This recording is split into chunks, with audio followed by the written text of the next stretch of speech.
Hello dear students, I hope all of you are hale and hearty by the grace of Almighty. I would like to welcome all of you to my today's lecture. Today I will talk about Tradition and Individual Talent by T.S. Eliot. And this class is really important for the students of Masters of Arts final year. Today I will talk about Tradition and Individual Talent by T.S. Eliot. Tradition and Individual Talent is a famous essay by Thomas Stern Eliot. And before starting the essay, I'd like to talk about T.S. Eliot at first. So let us gain some knowledge about T.S. Eliot. Okay, T.S. Eliot is the essayist of this essay. T.S. Eliot is the essayist of this famous essay, you can say. Look at T.S. Eliot.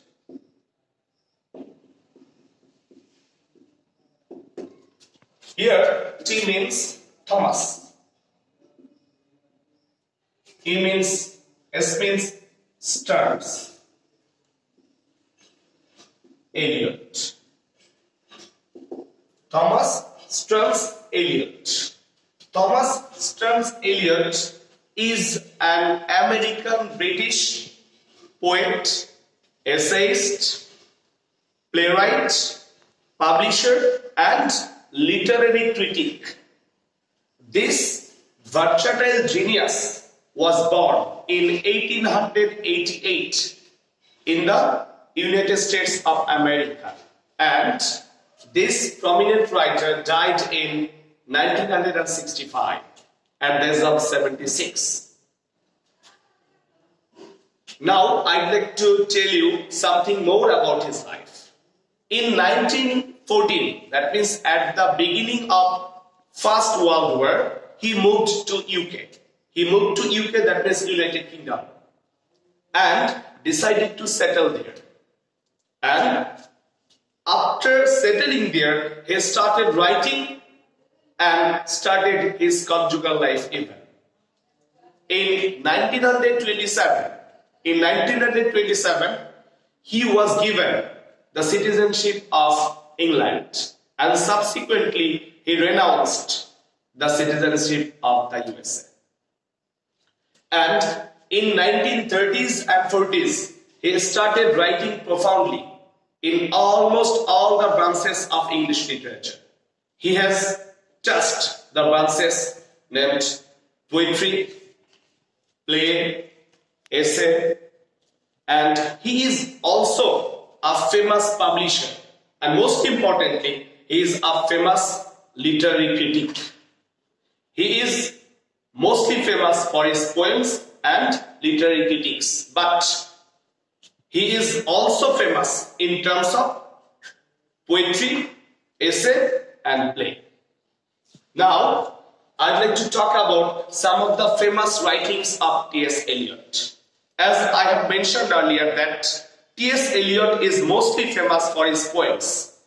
There are some famous poems that have immortalized the name of T.S. Eliot. The first of the list should be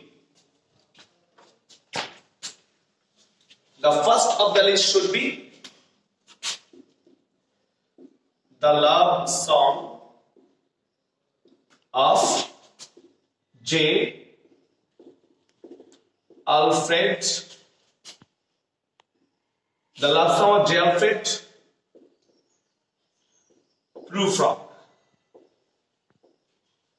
The love song of J. Alfred Prufrock was published in 1990.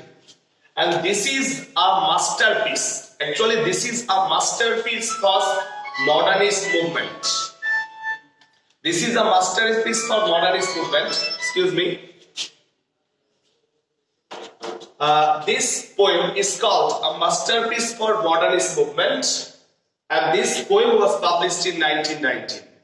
Then there is another poem which is given much importance in the history of world literature, and that is the great work named the wasteland. This poem was published in 1922. There are another two poems. The name of the third poem is The Hollow Man. The Hollow Man. It was published in 1925. Then the fourth one, Ash Wednesday. It was published in 1930. These are the most famous poems by T.S. Eliot. Now, I'd like to talk about the plays of T.S. Eliot. Now, let's talk about two plays of T.S. Eliot. The most notable play of T.S. Eliot is, you can say, Murder in the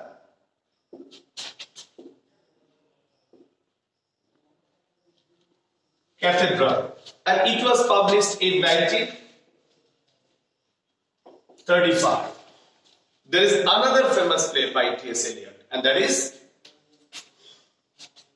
look at the first one, Murder in the Cathedral was written in 1935. It was written in 1935, but it is more read right now. Okay, so we have got the first play by T.S. Eliot. There is another play which is also renowned in world literature, and that is The Cocktail Party. This play was published in 1948. So, my dear students, in the meantime, we have got some sort of knowledge about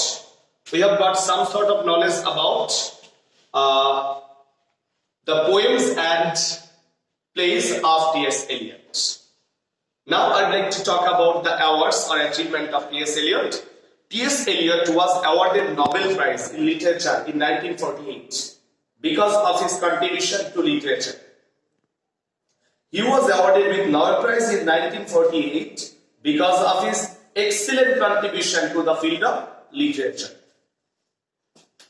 And still now, the famous works of T.S. Eliot are read or are felt by all of us. So, we have got some sorts of knowledge about the life of T.S. Eliot, and we have got some sort of knowledge about the writings of T.S. Eliot. Now, we will look into our basic text. That is, we will look into our essay, Tradition and Individual Talent. So, dear students, we need to focus on tradition and individual talent. But question arises, what is the genre of tradition and individual talent? Genre means type of writing. Tradition and individual talent is an essay by T.S. Eliot. So, tradition and individual talent is an essay. Now, let us go deeper into our text. This essay has mainly three parts. The students, this essay has mainly three parts. The first part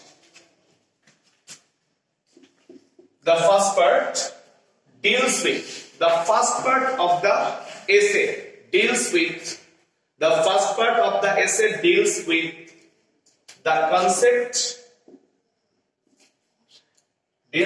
concept of tradition, and the second part of this essay focuses on the theory of the impersonality theory of the impersonality of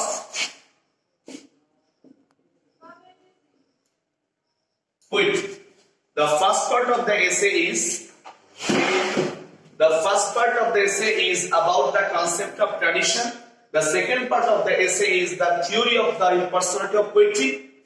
And in the third part, T.S. Eliot has summed up the whole discussion. That means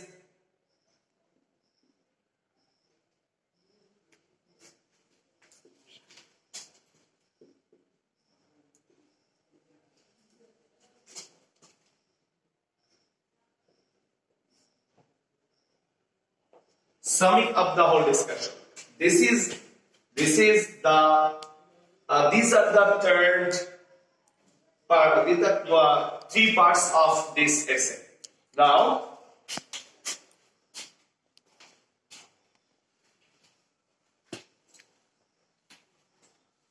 I'd like to talk about the first part. In the first part, T.S. Eliot has given his concept about tradition. According to T.S. Eliot, tradition is not the slavish imitation of the past. Dear students, tradition is not the slavish imitation of the past. Tradition cannot be inherited. It can only be gained by hard labor. Tradition can only be gained by those who have historical sense. Here, the concept historical sense involves not only the pastness of the past, but also the presence of it. One who has historical sense feels that the whole of the literature of Europe, from Homer to his own time, including the literature of his own country, forms a continuous literary tradition. Tradition is a dynamic concept. Tradition always changes, grows, and tradition is different from what it is now. This is all about in the first part. Now I'd like to talk about the second part of the essay. In the second part, T.S. Eliot has said that a poet must be as impersonal as a scientist. That means the emotions or the feelings of a poet must be depersonalized. According to T.S. Eliot, honest criticism and sensitive appreciation is what should I say? Honest criticism and sensitive appreciation is categorized, or you can say is dependent not upon the poet but upon the poetry. Be careful. It is dependent, it is categorized, and you can say it is directed not upon the poet but upon the poem. According to T.S. Eliot, that is, T.S. Eliot has said that the greatness of a poem depends on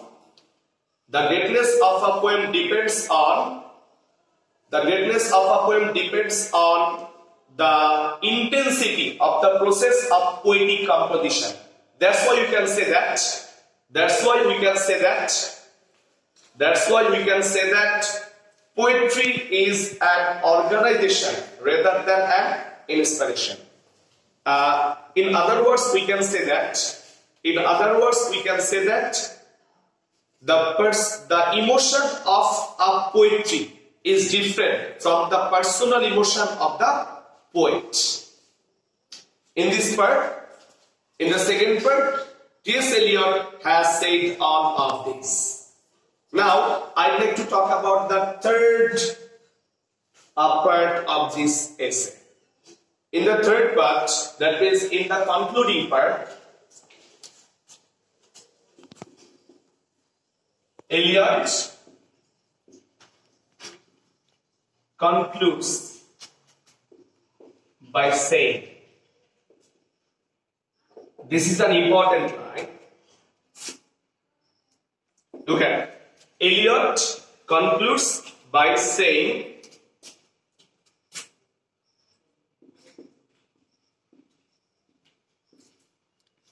poetry is not a turning loose of. Poetry is not a turning loose of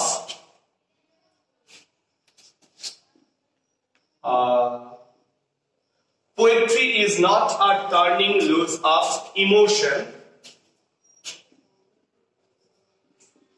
Look at the board, dear students. Poetry is not a turning loose of emotion, but an escape from emotion. It is not the expression.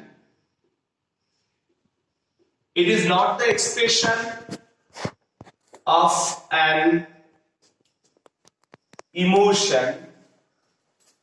It is not the expression of an emotion,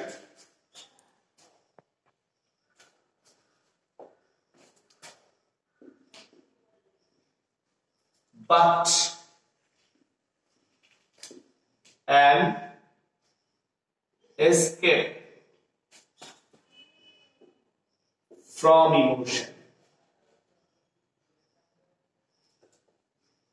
This is the concluding line that T.S. Eliot has used.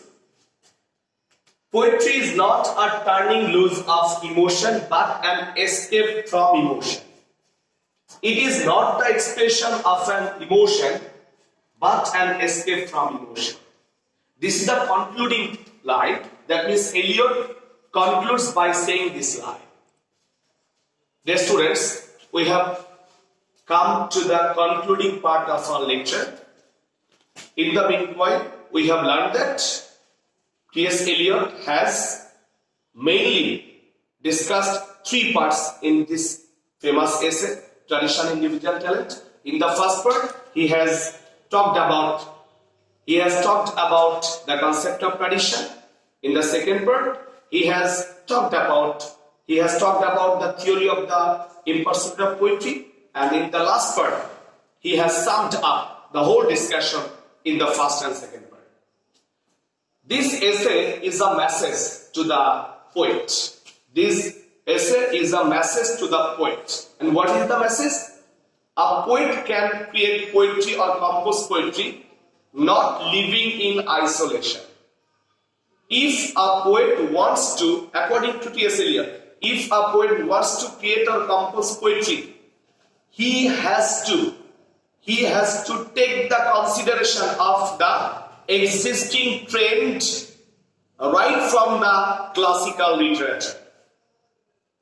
If the poet has historical sense, with this historical sense, the poet is able to compose or create poetry. So, dear students, this is all about today. Willing to meet you again. Thank you. Goodbye. Thank you.